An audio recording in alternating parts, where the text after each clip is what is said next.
So we, in our psychological world, we have a multiplicity of different forms of psychotherapy and psychological therapy and so on and so forth. So what does it, why are some of clients, why are some of us, some of the people choose exactly the existential psychotherapy? Why they choose it?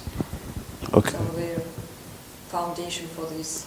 Sometimes people hear the word existential and they assume that it is something different, something about becoming better people, about becoming more authentic.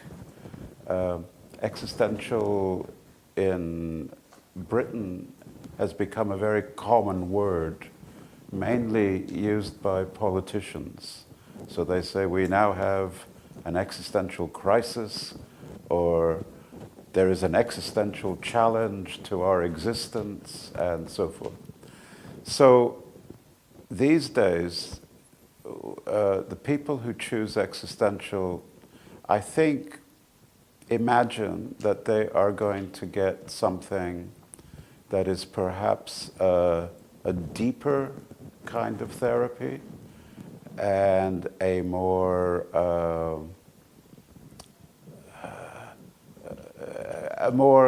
life-oriented therapy. And they're not wrong in one sense, but in another sense,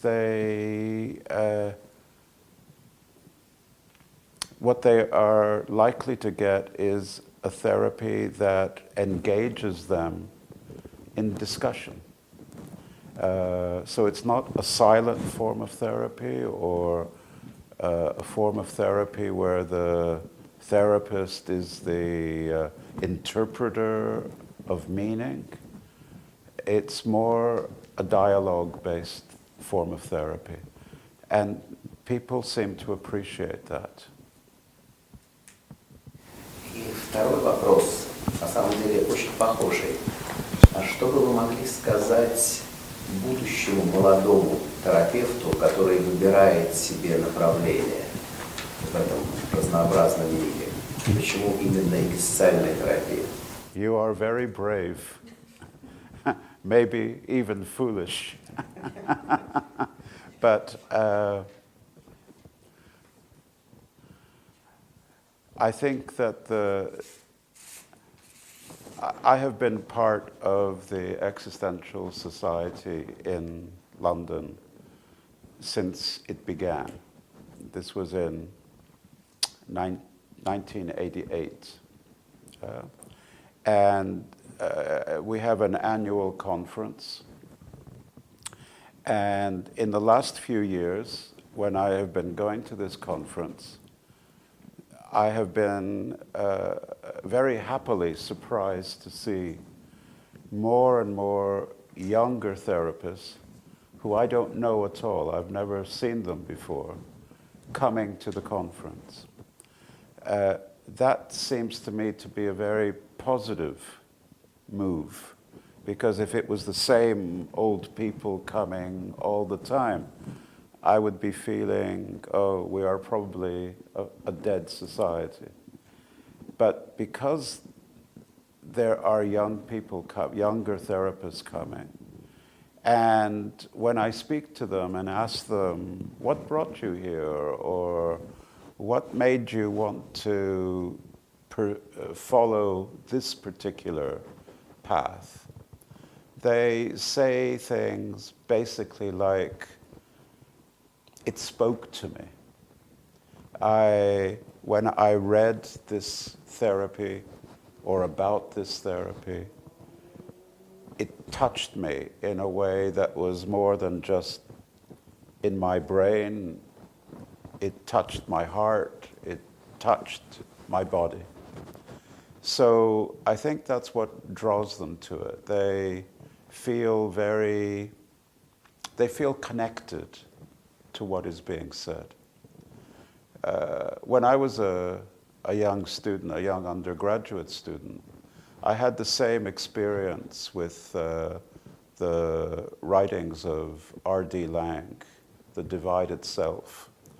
And when I read that, it was like, this man is writing about something that I have not been able to put into words, but which I have felt very strongly. And I think that's what is drawing the younger therapists to this.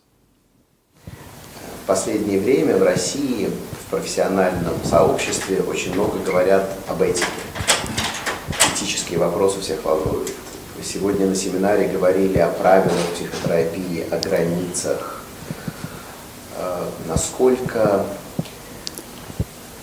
есть ли какая-то особая этика в экзистенциальной терапии? Насколько этично использовать какие-то более жесткие методы работы с клиентами? Что вы можете сказать вообще об этике в экзистенциальной терапии? There is a strong ethical assumption, or several assumptions. I think one assumption is that you are not there to indoctrinate the client into becoming an existentialist. You know, you are not trying to communicate to them or give them the knowledge that you have taken on. That knowledge is for you to express through the way that you live and the way that you are with the client. So that element is there. But maybe a very important one is that one of the recurring questions about therapy in general has been about the solipsism of it, that it is only concerned with the client in isolation. So that therapy is only about and for the client and what the client expects and what the client might dream of, and the attempt to, as far as possible, achieve that with the client.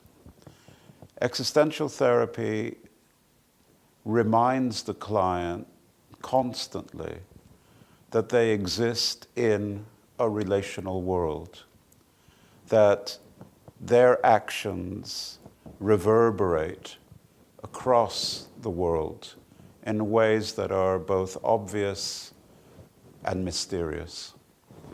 And so it brings the world into the therapeutic world. It brings the wider world into the therapeutic world by reminding the client, for instance, when you have made the decisions that you want to make, how do you think that they will affect the persons around you, the persons that matter to you, the animals that matter to you, the world that matters to you? And of course, the client is very free to decide whether it matters to them or it doesn't matter to them, what that effect may be. But it is an ethical stance of the existential position, as I understand it, to make sure that the client's choices and decisions are not made from a stance of a kind of self-enclosed I, but rather that I is always an I who is in the world.